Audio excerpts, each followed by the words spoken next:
한 주간 평안하셨나요? 네. 아마 많은 분들이 눈코 뜰 새 없이 바쁘셨을 것입니다. 명절 연휴를 맞으려면 정리해야 될 일들도 많고 또 준비할 일들도 많으니까요. 그 바쁜 틈에서 가장 중요한 주님과의 만남을 잊지 않으시고 예배하러 나오신 우리 성도님들을 축복합니다. 국제 리더십 코치인 제나 에버렛은 나는 왜 항상 바쁠까? 라는 책을 썼는데요. 바쁜 것이 유능함이라고 여기며 살아가는 현대인들의 모습을 많이 안타까워합니다. 사람들이 다이어리에 쉬는 날이 없어야 만족하고 퇴근 후에도 운동하고 외국어 공부하고 독서 모임에 참여하고 쉼 없이 살아갑니다. 또 그런 모습을 SNS에 인증하면서 나는 1분 1초도 허투루 쓰지 않는 그런 생산적인 사람임을 증명하려고 애씁니다. 그런데 정말로 쉬는 것이 뒤처지는 것이고 무능한 것일까요? 이 저자인 제나 에버렛은 일과 삶의 주도권을 되찾으려면 진짜 중요한 일에 집중해야 한다고 이야기합니다. 향방 없이 분주한 삶이 아니라 정말 중요한 일에 집중함으로써 주님이 우리에게 맡기신 그 소중한 삶을 잘 사용하시는 청지기들 되시기를 축복합니다. 청파교회 원로이신 김기성 목사님은 이 분주하다는 말을 한자 모양으로 풀이하시더라고요. 분주할 망자를 보면 마음 심자 옆에 망할 망자가 붙어 있습니다. 그러니까 분주하다는 것은 마음이 망해가고 있다, 이렇게 설명하시더라고요. 또 분주할 망자에서 마음 심의 위치를 조금만 바꾸면 잊을 망자가 됩니다. 무슨 뜻이냐면 마음을 잃어버리면, 너무 분주하면 가장 중요한 것을 잊게 된다는 것이죠. 내가 누구인지, 내가 이 세상에 왜 왔는지, 내가 무엇을 위해 오늘을 살아야 하는지, 지금 내 곁에 있는 사람이 얼마나 소중한 존재인지를 잃어버리는 것이죠. 이번 명절 가족들을 잘 섬기고 또 밀렸던 일들을 하는 것도 굉장히 중요하겠지만 적절하게 잘 쉬셔서 정말 중요한 것들을 잃어버리지 않으시기를 축복합니다. 왜 그렇게 해야 될까요? 예수님이 그리하셨기 때문입니다. 예수님은 늘 수많은 사람들에 둘러싸여서 사역하셨잖아요. 그럼에도 불구하고 때때로 한적한 곳을 찾아 물러나십니다. 아버지와 독대하는 그 시간을 소중히 여기시고 사랑하셨습니다.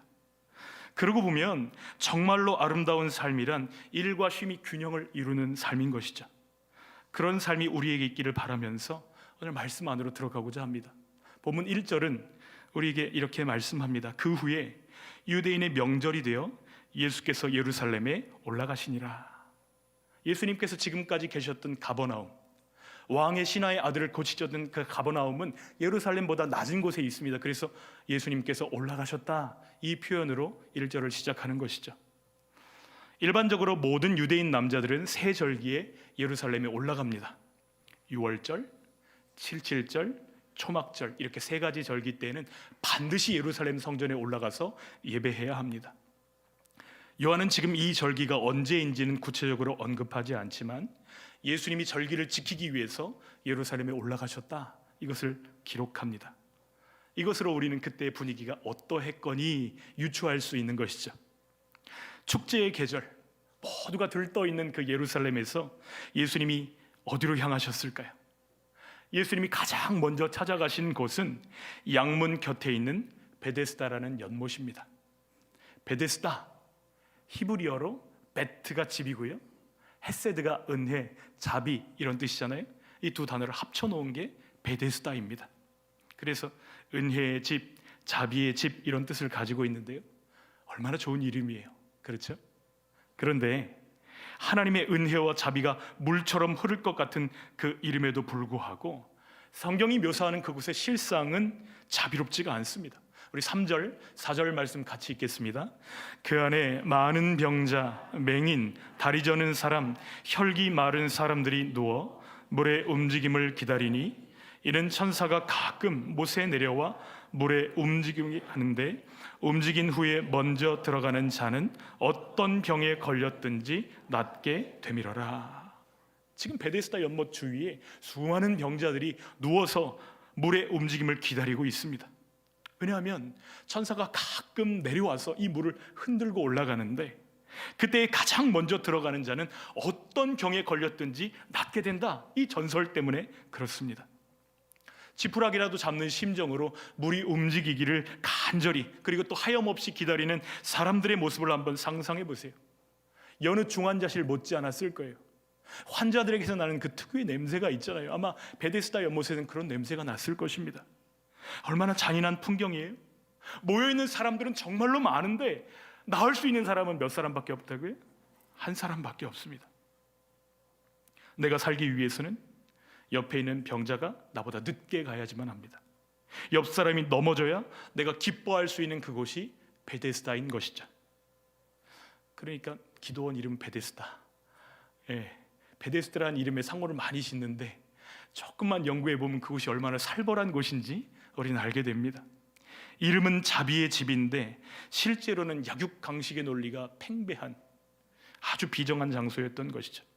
그런데 오늘 우리가 살고 있는 이 현실이 베데스다 연못과 많이 닮아 있다는 생각이 듭니다. 요즘 우리가 동계올림픽 보고 계시는데요, 선수들이 왜 그렇게 메달에 목숨을 걸죠? 어린 시절부터 견디어온 혹독한 훈련의 시간도 있을 것이지만 메달을 따면 벌써 달라지는 게 많이 있잖아요. 벌써 대우가 달라집니다. 연금과 포상을 받습니다. 또 어떤 게 달라지죠? 경제적인 안정과 더불어서 사회적 지위를 동시에 얻습니다. 스폰서와 광고들이 붙습니다. 메달의 유무로 선수의 가치를 평가하는 경향이 강하기 때문에 이번에 1등 해야 되는데 그런 강박 속에서 경기를 펼치게 되는 것이죠. 그럼 제 실력을 발휘하기가 어렵잖아요.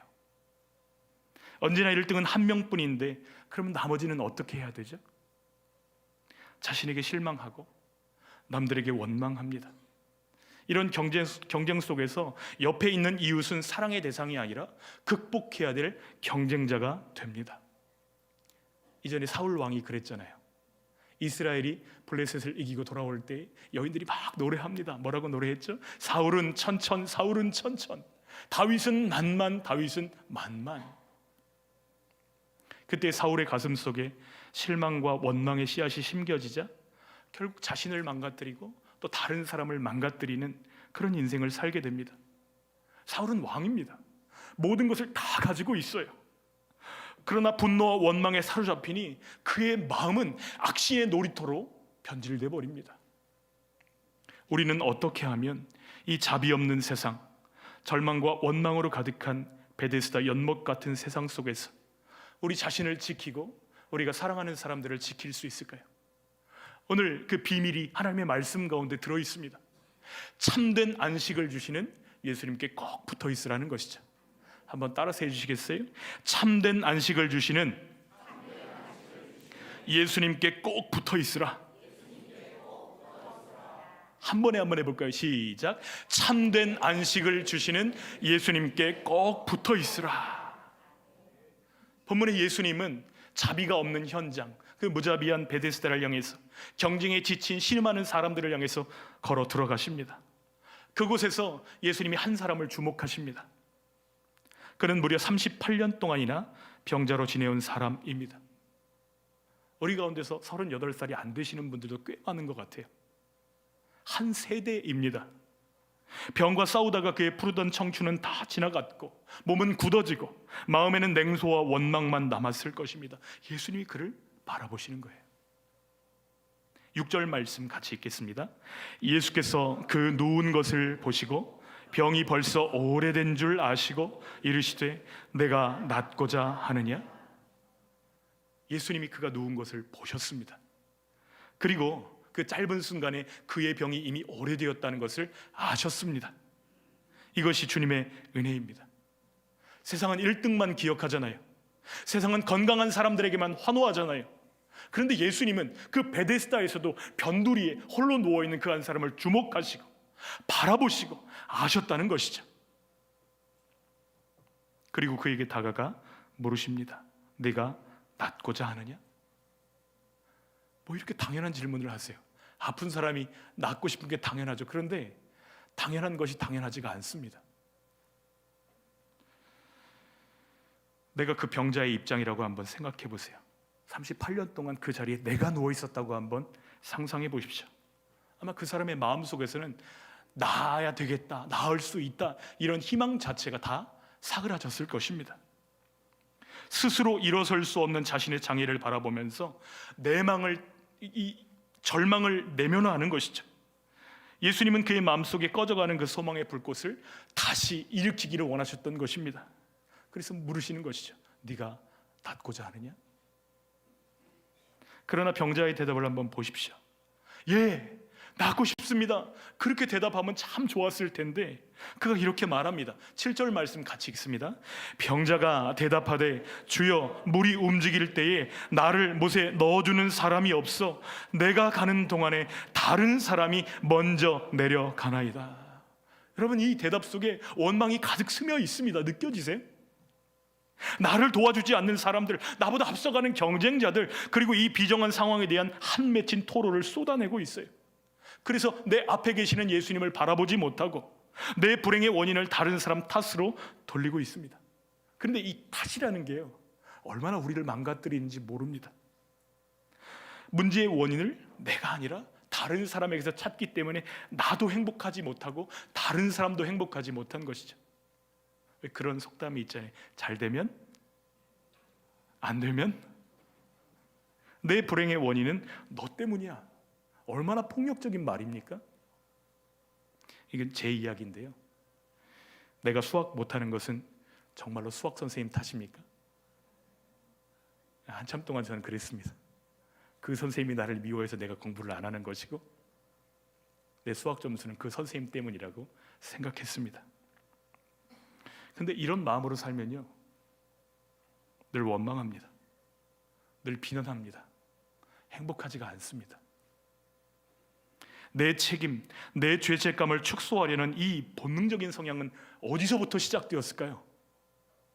우리의 할아버지 아담으로부터 시작된 죄의 유전인 것이죠.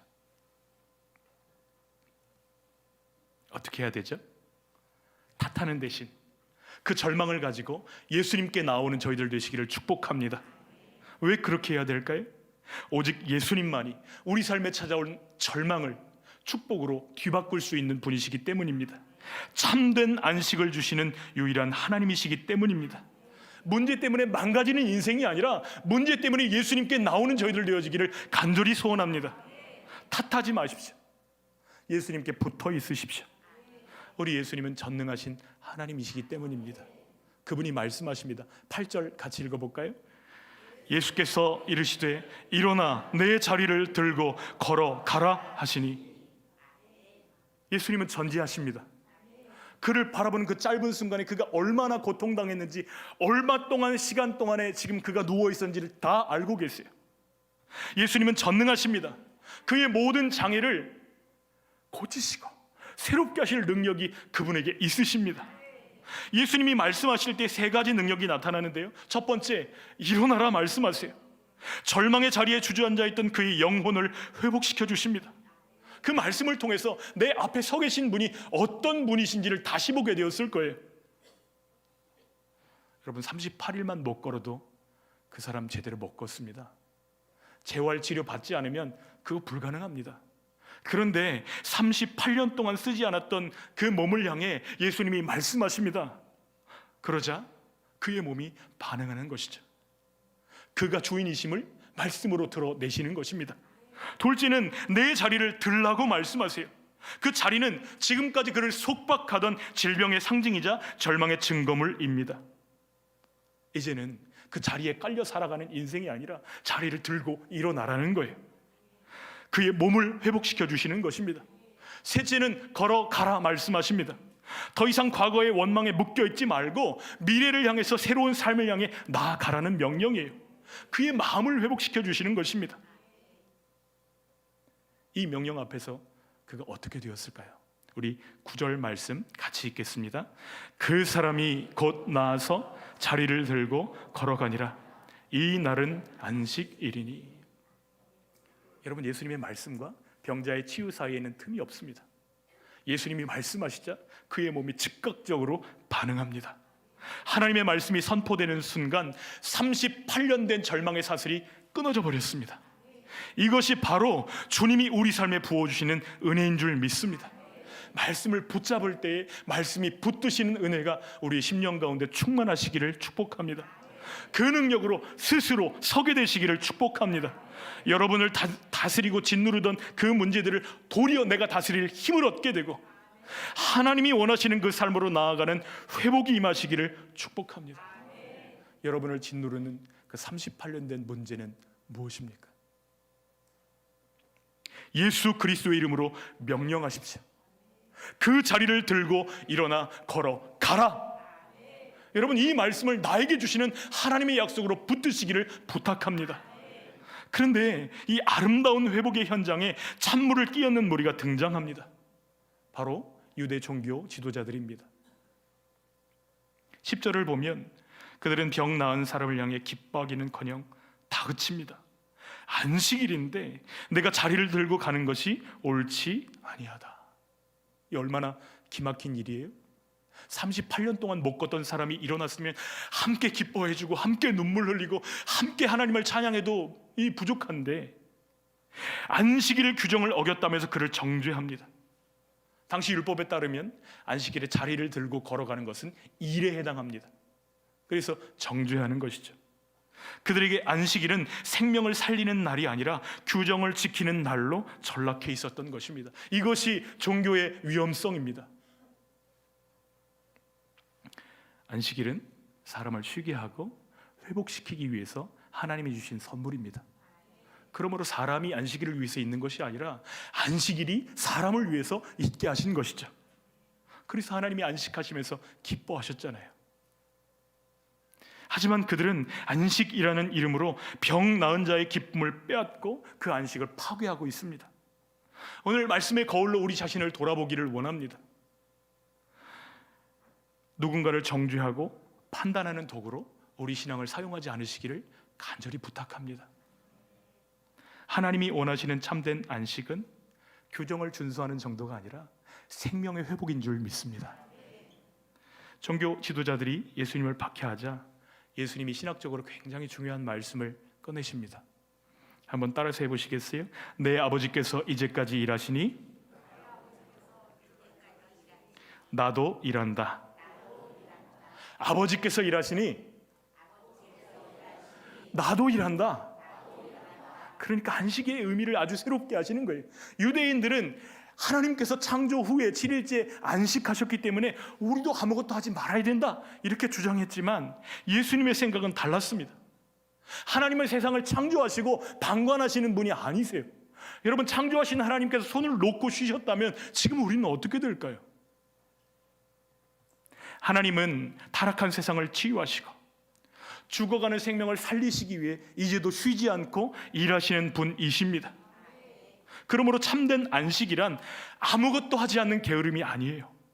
하나님의 창조와 그 구원의 리듬에 나를 맡기는 것이죠. 하나님이 생명을 살리시기 위해 일하신 것처럼 자녀된 우리도 생명 살리는 일에 동참하기를 소원합니다. 그것이 진정한 안식일 정신이기 때문입니다. 예수님은 베데스다 연못에서 그 비참한 환자를 고치시면서 하나님의 일을 하고 계시는 거예요. 하나님이 정말 하기를 원하셨던 그 일을 감당하시면서 하나님과 함께 기뻐하고 계십니다. 말씀을 맺겠습니다. 베데스다와 같은 경쟁의 세상 속에서 원망하거나 낙심하지 않고 살아갈 힘은 어디서부터 옵니까? 한 명만 기억하고 나머지 99명은 낙오자로 만드는 세상 속에서 걱정하고 불안하고 지쳐가는 우리 마음을 어디서 다시 일으켜 세울 수 있습니까? 참된 안식을 주시는 예수님을 바라보십시오. 그분은 우리에게 오십니다. 우리 상황을 보십니다. 우리를 아십니다. 우리를 고치십니다. 우리를 사랑하시기 때문이죠. 아마 여기 모여 계시는 어르신들, 우리 어머니 아버님들에게 누가 세상에서 1등 아들이요? 누가 세상에서 1등 딸이요? 이렇게 물어보면 금메달 없어도 돼요. 내 아들이 1등이고 내 딸이 1등입니다. 아멘이십니까? 이런 건 아멘이에요. 당연할 수밖에 없어요. 우리의 성취 때문이 아니라 우리를 사랑하기 때문이죠.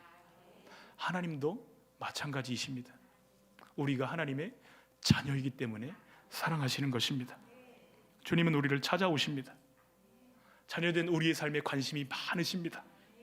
우리의 절망이, 우리의 아픔과 상처가 얼마나 오래되는지를 알고 계십니다. 여러분, 십자가 복음이 무엇이죠? 주님이 당신의 자녀된 우리를 사랑하셔서 모든 절망과 아픔과 고통을 가져가시고 주님의 생명과 평안과 기쁨으로 바꿔주신다는 것이 복음 아닙니까? 세상이 매기는 등수와 상관없이 여러분은 하나님 보시기에 영원한 1등인 줄 믿습니다. 하나님의 그 사랑이 우리를 1등으로 세우실 것이에요.